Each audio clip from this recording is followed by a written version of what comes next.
I'm recording this video to give a brief overview of the way that I installed my dash vents for the vintage air kit in my 66 Mustang. This is the car. I didn't like the plastic housings that they provided to mount the vents below the dash. I'd had that on another car and I wasn't pleased with the way it looked. So I tried to come up with a way to mount them inside the dash in a way that looked kind of factory. I initially tried to use the backup housings, backup taillight housings, because the vents fit in there, but the footprint of that vent was too large for the driver's side. It would have looked great on the passenger side, but it wouldn't work on the driver's side. So I experimented with an idea about using PVC, and I went to Home Depot with my vent in hand and tried to test fit it into a few sizes of PVC, and I discovered that the coupling for a 2-inch PVC pipe with a little bit of machining would allow the vent to insert inside of it. And this is basically what I wound up with. You got a piece of 2-inch PVC glued inside of a 2-inch PVC coupling, and then the bore is machined to allow the vent to fit.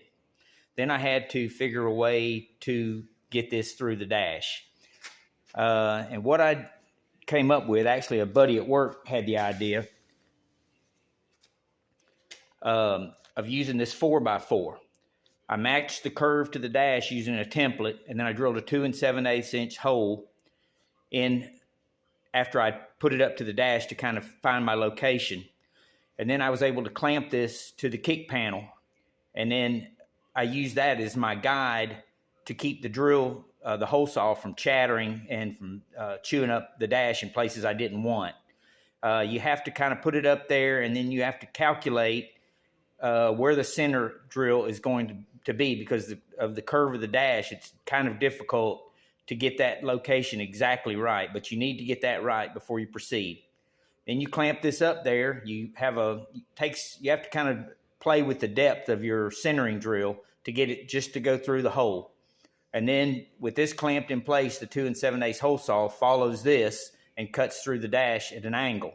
And that's what you need. You need it to be straight like that so the hole comes in at the angle.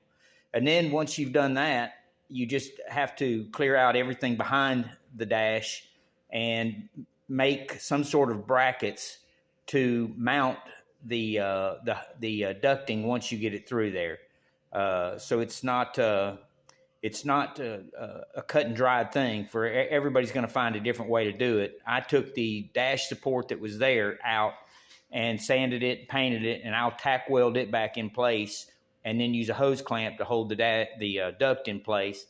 On the driver's side, I just basically did the same thing. I haven't yet secured the ducting on the driver's side because there's a lot of wiring back there, and I'm not sure exactly how I may move the fuse box just a little bit to get the wires out of the way, but it won't be more than a 1/2 inch, and it shouldn't put anything in a bind. And then I used rubber fuel line to act as a trim around the hole to give it a finished look. And that's basically all there is to it. The PVC, I bought some 3-inch shrink tubing because when I painted the PVC, I didn't like the way it looked, so I put the shrink tubing on it, and that gave it a nice finished look, and it won't scratch. And that's basically the whole process.